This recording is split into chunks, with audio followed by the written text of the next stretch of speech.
আজি ইছলাম ধৰ্মাৱলম্বী লোকসকলৰ পবিত্ৰ ঈদ উল ফিতৰ মাহজোৰা ৰোজাৰ অন্তত আজি পালন কৰা হ'ল ঈদ উল ফিতৰ। ঈদক লৈ ৰাজ্যজুৰি ইছলাম ধৰ্মাৱলম্বী লোকসকলৰ মাজত এতিয়া ব্যাপক উৎসাহ। মাহজোৰা ৰোজাৰ অন্তত উলহ মালহেৰে পালন কৰা হ'ল ঈদ উল ফিতৰ।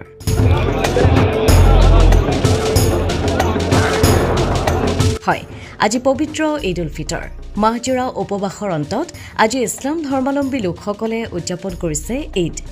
আকাশত ঈদৰ জোন প্ৰত্যক্ষ হোৱাৰ পাছতে দেশৰ লগতে অসমৰো প্ৰান্তে প্ৰান্তে দেখা গৈছে প্ৰেম ভাতৃত্ববোধৰ ছবি। ঈদক লৈ ইছলাম ধৰ্মাৱলম্বী লোকসকলৰ মাজত দেখা গৈছে উখল মাখল পৰিৱেশ। ঈদগাহ ময়দান মছজিদতো সমূহীয়া নামাজৰ আয়োজন কৰিছে।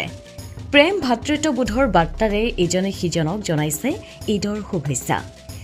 জাকাতৰ উদ্দেশ্য হ'ল অভাৱী লোকসকলে যাতে নিজকে সংস্থাপিত কৰিবলৈ সক্ষম হয় তাৰ বাবে সামৰ্থ্যৱান লোকে সম্পত্তিৰ 40% এভাগ দান কৰে। অকল ভাৰতবাসীয়ে নহয় বিশ্বৰ প্ৰতিজন ইছলাম ধৰ্মাৱলম্বী লোকসকলে এই উৎসৱৰ আগমনৰ লগে লগে ত্যাগ আৰু ভাতৃত্ববোধৰ বাণী বিলাই উদযাপন কৰে পবিত্ৰ ঈদ উল ফিতৰ। আসসালামু আলাইকুম। সমূহ অসমবাসী তথা আমাৰ ভাৰতবৰ্ষৰ সকলো ধৰ্মাৱলম্বী লোকক পবিত্ৰ ঈদ উল ফিতৰৰ শুভেচ্ছা জ্ঞাপন কৰিছোঁ।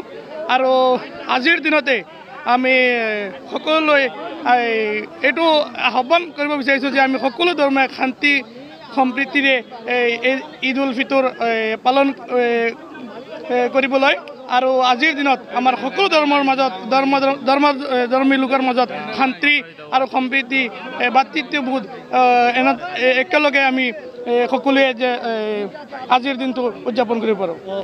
অনুমানিক কিমান মানুহে আজিৰ দিনটো সমূহীয়া নমাজ সম্পন্ন কৰিছে ইয়াতে? অনুমানিক আজিৰ এই ঈদগাহ ময়দানত লগভগ 10,000ৰ ওপৰতো 10,000ৰ ওপৰতো মানুহে ঈদৰ নমাজ সম্পূৰ্ণ কৰিছে।